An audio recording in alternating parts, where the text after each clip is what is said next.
Hello friend, good morning. मैं प्रेमचंद, मेरे YouTube channel शिक्षा के प्रसार पर आप सभी का स्वागत है। दोस्तों, आज हम लोग क्लास 11 का आज उसी के जो अन्य शेष भाग हैं उस पर हम लोग क्या करेंगे, डिस्कस करेंगे। और यदि देखेंगे और कुछ अन्य बिंदुओं पर ये डिस्कस हो सके तो डिस्कस हो जाएगा। दोस्तों, तो आज का जैसे कि प्रोसेस है, आज विद्युतीय ऊर्जा देखेंगे। क्या विद्युतीय ऊर्जा, इलेक्ट्रिकल एनर्जी। ये जो है विद्युतीय ऊर्जा, जैसे कि दोस्तों ऊर्जा मैंने 4 प्रकार का बताया था, उसमें से एक प्रकार का हो गया था। आज दूसरे, तीसरे व चौथे प्रकार पर हम लोग क्या करेंगे, पूर्ण रूप से डिस्कस करेंगे। जैसा कि यहाँ पर देखा जाए दोस्तों, जो दूसरा पॉइंट है उसको हम लोग क्या कहेंगे दोस्तों, उसको हम लोग क्या कहेंगे, विद्युतीय ऊर्जा। क्या? विद्युतीय ऊर्जा।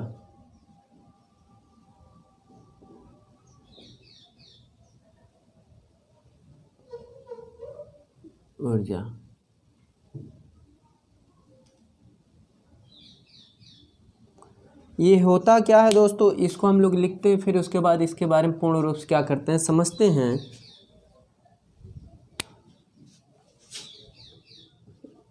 विभिन्न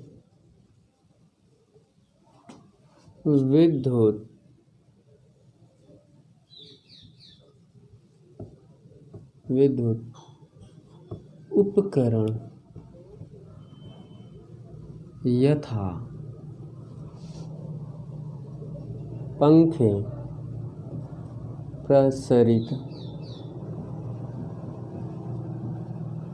प्रसरित आदि, क्या आदि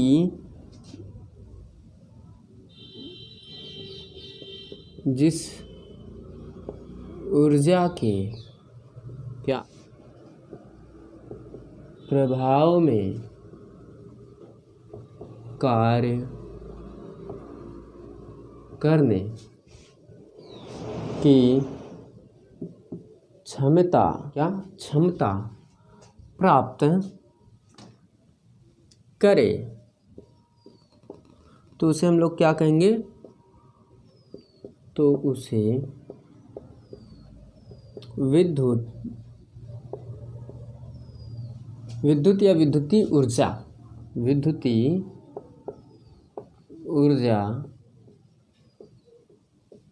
कहते हैं। देखिए दोस्तों, ये जो प्रोसेस है बहुत ही इम्पॉर्टेंट है। जैसा कि इसको समझा जाए तो यहाँ पर ये बताया जा रहा है, विभिन्न विद्युत उपकरण यथा पंखे, प्रसरित आदि जिस ऊर्जा के प्रभाव में कार्य करने की क्षमता प्राप्त करें तो उसे हम विद्युतीय ऊर्जा कहते हैं।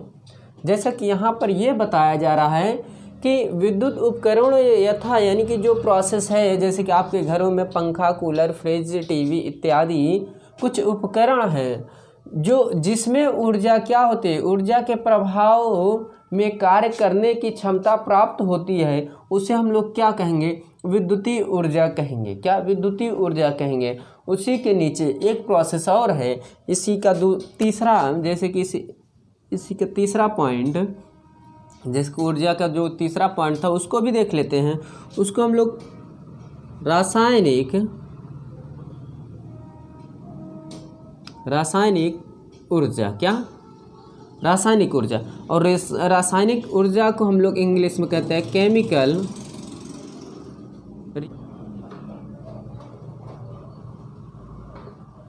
तो ये जो प्रोसेस, इसको भी समझिए, ये भी क्या है, बहुत ही इम्पोर्टेंट है। जैसा कि यहाँ पर इसको देखिए, सभी प्रोसेस से लिख कर के इसलिए समझा रहा हूँ जिससे कि आपको थोड़ा कॉन्सेप्ट क्लियर हो जाए। और यहाँ पर किसी भी प्रकार के कोई भी शब्दों में यदि किसी भी शब्द को आपको समझने में समस्या हो रही है या उसका अर्थ नहीं मालूम है तो आप लोग कमेंट करिएगा, तो हम उसको क्या करेंगे, उस शब्द का अर्थ पूर्ण रूप से क्या करेंगे, बताएंगे दोस्तों। तो जैसा कि यहाँ पर यदि देखा जाए दोस्तों, पदार्थों में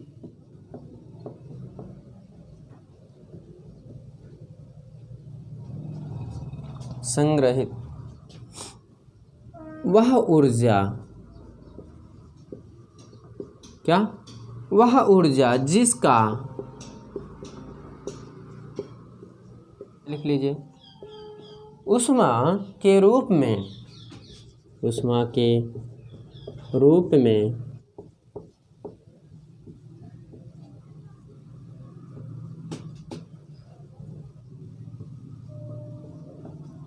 होता है, क्या रूपांतरण होता है तो रासायनिक ऊर्जा कहा जाता है। क्या, रासायनिक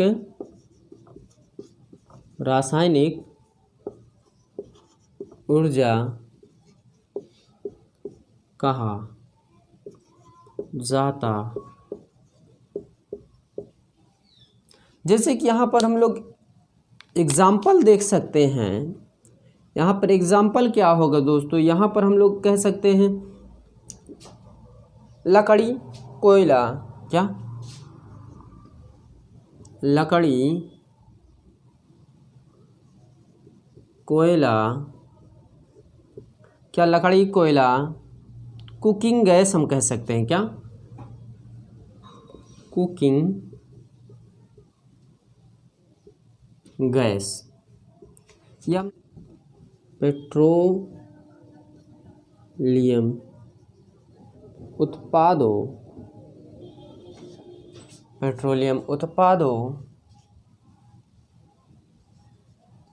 के दहन, क्या, दहन से ऊष्मा क्या होती है, उत्पन्न होती है, ऊष्मा उत्पन्न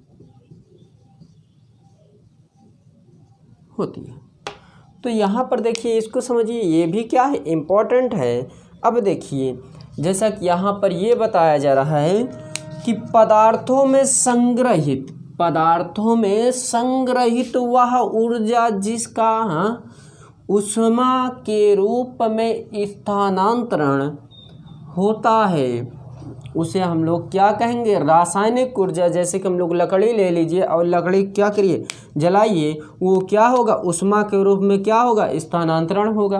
कोयला लीजिए, कोयला भी क्या होगा, वो भी जलेगा तो किस में कन्वर्ट होगा, तो स्थानांतरण होगा या रूपांतरण होगा, तो उसे हम लोग क्या कहते हैं, रासायनिक ऊर्जा कहेंगे। और कुकिंग गैस, जैसे कि आप मान लीजिए कि आप जो भोजन बना रहे हैं तो उससे जो ऊष्मा उत्पन्न होगी वो रासायनिक ऊर्जा में क्या होगा, परिवर्तन हो जाएगी। यहाँ पर देखिए, पेट्रोलियम उत्पादकों के समय में जो प्रोसेस होता है उसमें पेट्रोलियम उत्पादों के दहन से ऊष्मा उत्पन्न होता है। जिस प्रकार, यानी किसी भी पदार्थ या किसी भी वस्तु या किसी भी रासायनिक अभिक्रिया में यदि ऊष्मा क्या हो, उत्पन्न हो, तो उसे हम लोग क्या कहेंगे, रासायनिक ऊर्जा कहेंगे। क्या, रासायनिक ऊर्जा कहेंगे दोस्तों। ये बात क्लियर, इसको रफ किया जाए।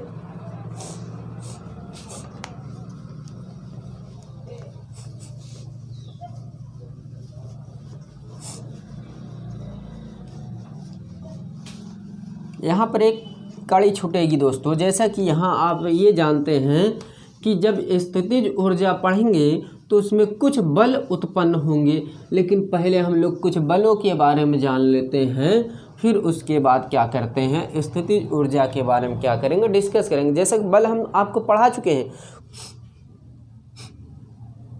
चौथा पॉइंट जो है उसको हम लोग नाभिकीय ऊर्जा कहते हैं। क्या, नाभिकीय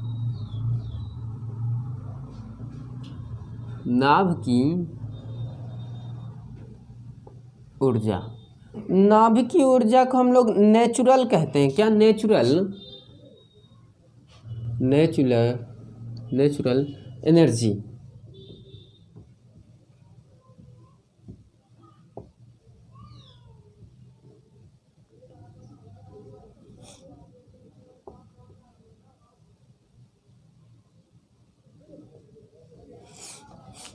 अब यहाँ पर देखिए ये क्या होता है, इसकी बहुत छोटी सी परिभाषा है, इसको समझने की कोशिश करिएगा।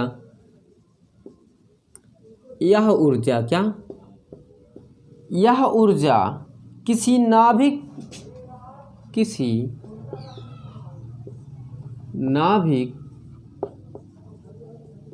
यह ऊर्जा किसी नाभिक में या तो नाभिकों के संलयन, क्या नाभिकों के संलयन या फिर बड़े नाभिकों, क्या बड़े नाभिकों के विखंडन की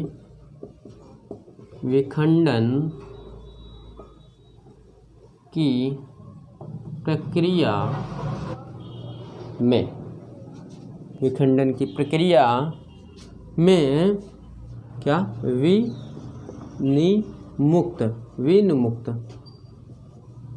विनिमुक्त होती है, उसे क्या कहते हैं? उसे नाभ की ऊर्जा कहते हैं। अब यहाँ पर देखिए ये क्या प्रोसेस है, जैसे कि वह ऊर्जा किसी नाभिक में या तो नाभिकों के संलयन या फिर बड़े नाभिकों के विखंडन की प्रक्रिया में, बड़ा नाभिक जो है, मान लीजिए कोई बड़ा नाभिक है, उसका जब विखंडन की जो प्रक्रिया होगी उसमें विनिमुक्त होती है। विनिमुक्त में क्या होती है? निहित हो जाती है, परिवर्तित हो जाती है, विखंडित हो जाती है, तो उसे हम लोग क्या कहते हैं? नाभिकीय ऊर्जा कहते हैं। क्या? नाभिकीय ऊर्जा। पुनः मैं इसको एक बार समझा देता हूँ। जैसा कि इसमें ये बताया जा रहा है, यह ऊर्जा किसी नाभिक में या तो नाभिकों के संलयन या तीन प्रोसेस यहाँ कन्वर्ट किया जा रहा है। नाभिक में या तो नाभिकों के संलयन या फिर बड़े नाभिकों के विखंडन की प्रक्रिया में विनिमुक्त होती है, उसे क्या कहेंगे? नाभिकीय ऊर्जा कहेंगे दोस्तों। क्या? नाभिकीय ऊर्जा। ये जो नाभिकीय ऊर्जा है इसकी ये डिफिनेशन है, बहुत छोटी सी डिफिनेशन है। इसके आगे हम लोग चलते हैं, कुछ अन्य बातों क्या करना डिस्कस कर लें। जैसा कि इसको देखा जाए, इसको रफ किया जाए दोस्तों।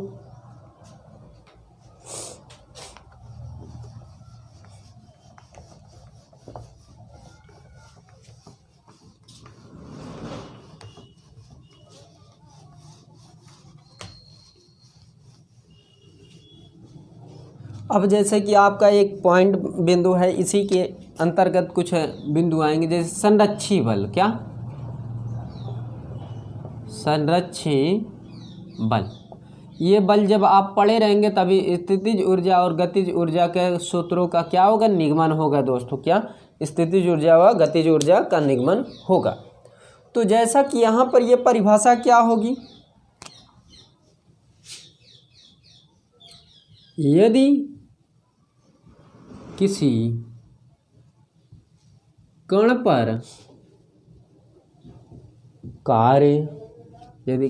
पर कार्य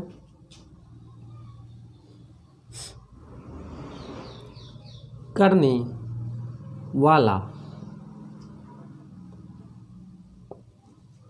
वह बल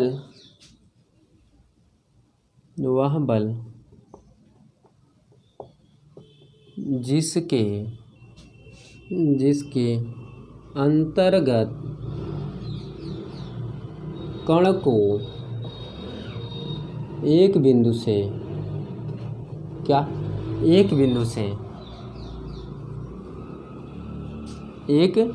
से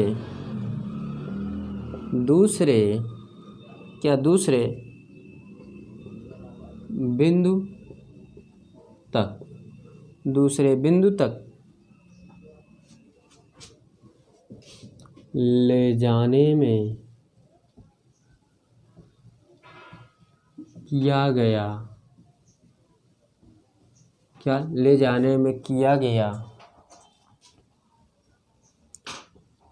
कार्य पथ पर निर्भर नहीं करता है। क्या नहीं करता है, बल्कि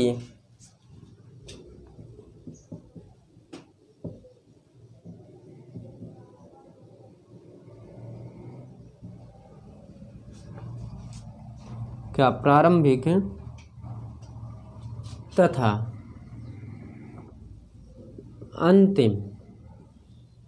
तथा अंतिम बिंदुओं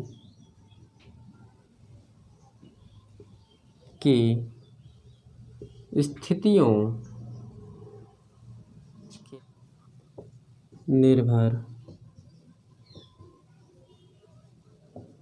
करता है, उसे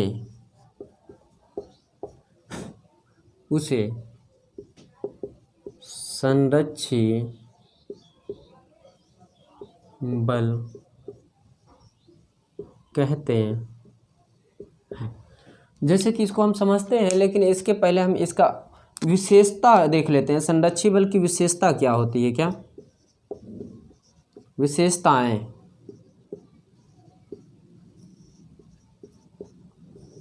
दो तीन विशेषता पढ़ लेते हैं जिससे कि ये क्या हो जाए, क्लियर हो जाए दोस्तों। मान लीजिए कि इसमें ये कहा जा रहा है संरक्षी बल के द्वारा क्या, अथवा संरक्षी बल के विरुद्ध क्या, विरुद्ध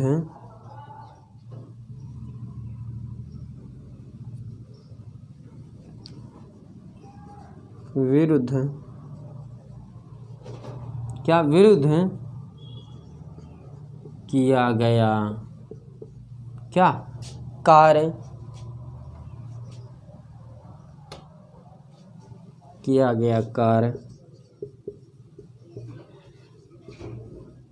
केवल प्रारंभिक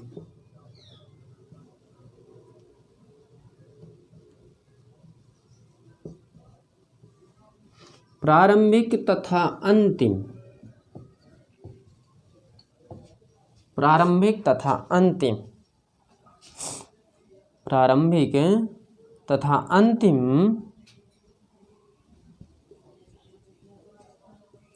स्थितियों पर निर्भर करता है। ओके, जैसा कि यहीं पर एक पॉइंट और देखते हैं। कुछ इम्पोर्टेंट बिंदु हैं दोस्तों जो मैं अपने द्वारा बनाया हूँ। देखिए, इसको ध्यानपूर्वक देखिएगा।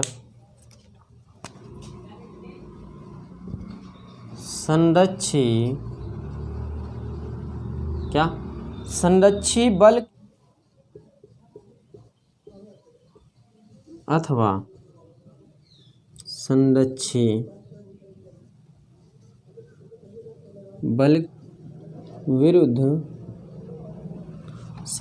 बल के विरुद्ध किया गया कार्य, क्या किया गया कार्य वस्तु द्वारा तय किया गया पथ पर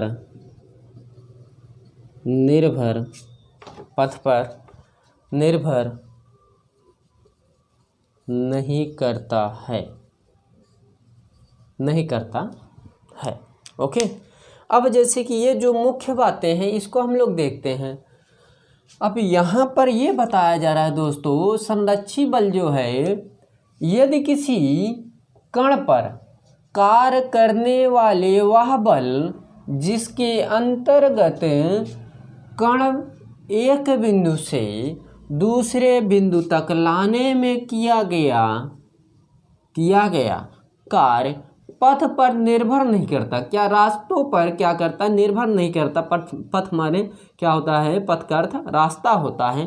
पथ पर निर्भर नहीं करता है, बल्कि प्रारंभिक व अंतिम बिंदुओं की स्थितियों पर क्या करता है, निर्भर करता है। उसे क्या कहते हैं दोस्तों? संरक्षी बल कहते हैं। और इसकी विशेषता क्या है? इसमें विशेषता ये है, संरक्षी बल के द्वारा अथवा संरक्षी बल के विरुद्ध किया गया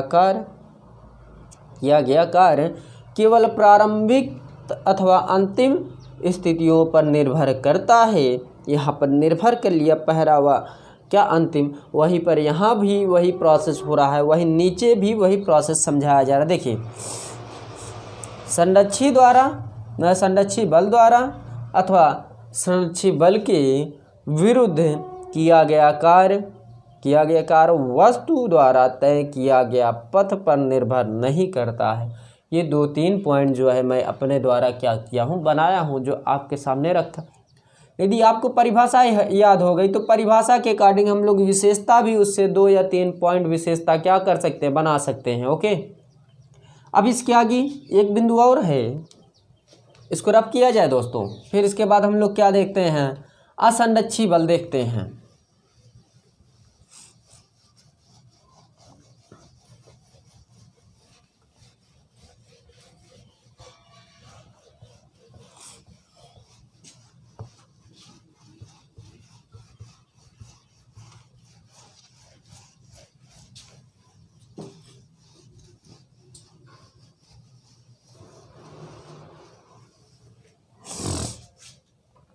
अब देखिए, असंरक्षी बल क्या होता है।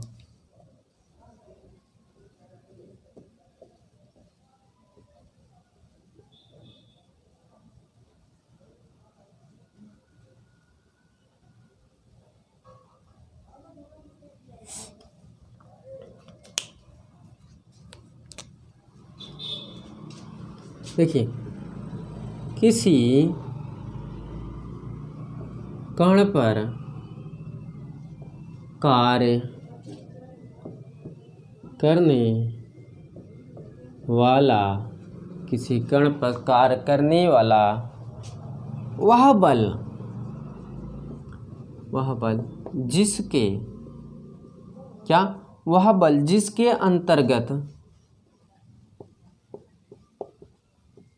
जिसके अंतर्गत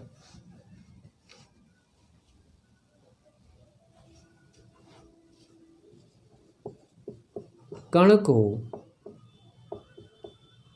एक स्थान से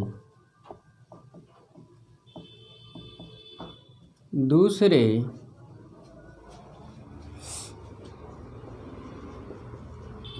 स्थान तक एक कण को, जिसके अंतर्गत कण को एक स्थान से दूसरे स्थान तक ले जाने में किया गया कार्य प्रारंभिक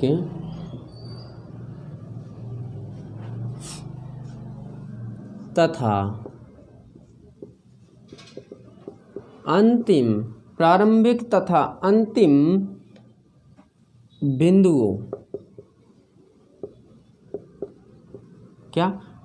बिंदुओं की स्थितियों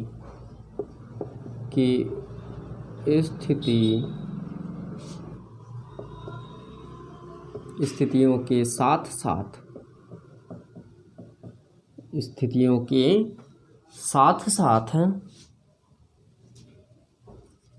वस्तु द्वारा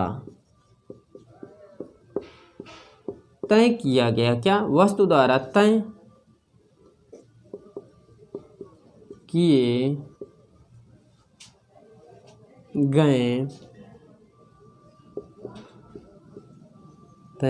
गए पथ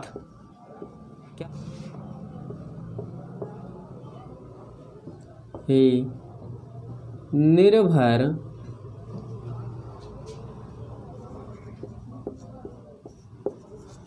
करता है। ओके, जिसे हम लोग क्या कहते हैं, जिसे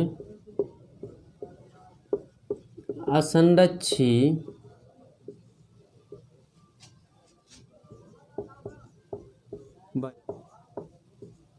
कहते है।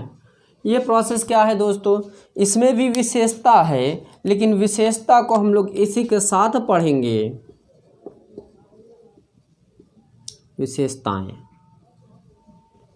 विशेषता भी इसमें देख लेते हैं, विशेषता भी महत्वपूर्ण है। अब जैसे कि इसकी जो विशेषता है, सभी के 2 या 3 विशेषता होती है, लेकिन मैं आपको 2 ही विशेषता बता रहा हूँ। असंरक्षी के अंतर्गत वस्तु पर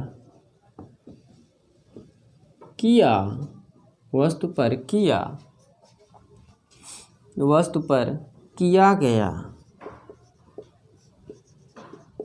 कार्य, क्या किया गया कार्य वस्तु की प्रारंभिक व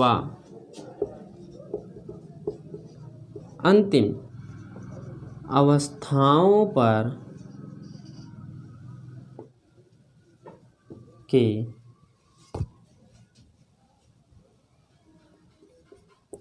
साथ साथ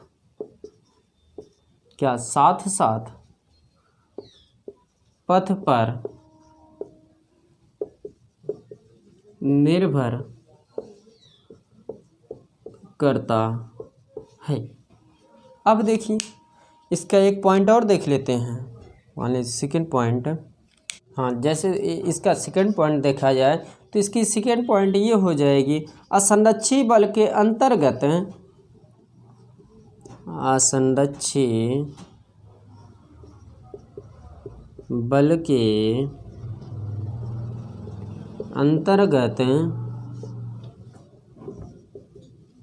बंद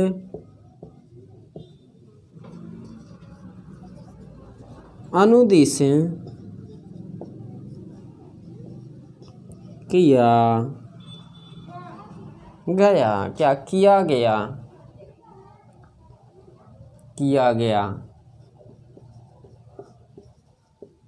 कार्य, क्या किया गया कार्य शून्य नहीं होता है। क्या शून्य नहीं होता है दोस्तों, शून्य नहीं होता है।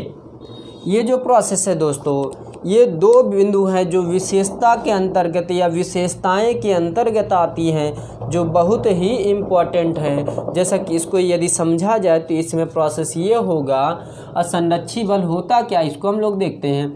किसी कण पर कार्य करने वाला वह बल जिसके अंतर्गत कण को एक स्थान से दूसरे स्थान तक ले जाने में किया गया कार्य प्रारंभिक तथा अंतिम बिंदुओं की स्थितियों के साथ साथ वस्तु द्वारा तय किए गए पथ पर ही निर्भर करता है, जिसे असंरक्षी बल कहते हैं। वहाँ प्रोसेस संरक्षी बल में क्या था, वहाँ पर प्रारंभिक स्थिति और अंतिम स्थिति दोनों पर क्या निर्भर नहीं करता था, लेकिन यहाँ प्रोसेस जो है निर्भर करता है और पथ के साथ निर्भर करता है। वही प्रोसेस यहाँ पर क्या किया गया है, लिखा गया और समझाया भी जा रहा है वही प्रोसेस।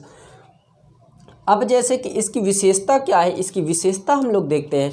इसमें पहली विशेषता ये है, असंरक्षी बल के अंतर्गत वस्तु पर किया गया कार्य वस्तु की प्रारंभिक व अंतिम अवस्थितियों या अवस्थाओं, अंतिम अवस्थाओं के साथ साथ पथ पर निर्भर करता है। तो ये आप लोग ध्यान दीजिएगा, ये जो प्रोसेस है ये अंतिम है, ये क्या है प्रारंभिक अंतिम अवस्थाओं के साथ साथ पथ पर निर्भर करता है। वहाँ पर अवस्थाओं पर नहीं निर्भर करता था, वहाँ तो फिलहाल स्थिति थी, यहाँ अवस्था लिखा गया, दोनों डिफरेंट रहेगा, बस यही ध्यान रखिएगा। सेकेंड पॉइंट ये क्या कहती है, इसको हम लोग देख लेते हैं। असंरक्षी बल के अंतर्गत बंद पथ के अनुदिश किया गया कार्य शून्य होगा। अनुदिश जब किया जाएगा कार्य तो वो क्या होगा, शून्य होता है दोस्तों। तो ये मैंने विशेषता के अंतर्गत 2 पॉइंट देखा और असंरक्षी बल को मैंने देखा। असंरक्षी बल की विशेषता क्या होती है वो भी मैंने समझाया और संरक्षी बल की विशेषता क्या होती है उसको भी मैंने बताया। तो आज आपका कुछ बल जो था जिसके आधार पर हम लोग स्थितिज ऊर्जा का निगमन यानी कि स्थितिज ऊर्जा के सूत्रों का निगमन करते या अब जैसे कि यहीं पर आपका एक बिंदु आएगा। इसके बाद फिलहाल ये तो बिंदु अभी डिस्कस होगा नहीं, आने वाले क्लासों में डिस्कस होगा, जिसको हम लोग संघट्ट कहते हैं। क्या? संघट्ट। संघट्ट ये जो प्रोसेस है दोस्तों, ये आपको ये इस प्रकार का ये संघट्ट है, इस प्रकार का संघट्ट है जो आपको कुछ ऐसे बिंदुओं से अवगत करवाएगा जो आप क्या है अपरिचित हैं उस बिंदुओं से। तो उसको आपसे क्या करवाएगा ये संघट्ट है, ये आपको अवगत करवाएगा, उससे क्या करेगा पहचान करवाएगा कि संघट्ट के अंतर्गत क्या क्या प्रोसेस रखे जाते हैं और स्थितियों यानी कि जो ये गतिज ऊर्जा और स्थितिज ऊर्जा जो है, जो ये स्थितियां हैं, ये स्थितियों में संघट्ट का क्या महत्व है उसको हम लोग क्या करेंगे देखेंगे, बहुत विस्तार रूप से और डीप रूप से देखेंगे दोस्तों। ये मेरा कुछ अन्य बिंदु जो शेष बचे थे उस पर मैंने क्या क्या डिस्कस किया और आने वाले क्लासों पर हम लोग क्या करेंगे कुछ नए नए बिंदुओं पर क्या करेंगे डिस्कस करेंगे। तो दोस्तों यदि मेरी क्लास पसंद आ रही हो प्लीज़ लाइक कीजिए, शेयर कीजिए, कमेंट करना ना भूलें। तो आज क्लास यहीं पर समाप्त करते हैं। Thank you very much. धन्यवाद दोस्तों।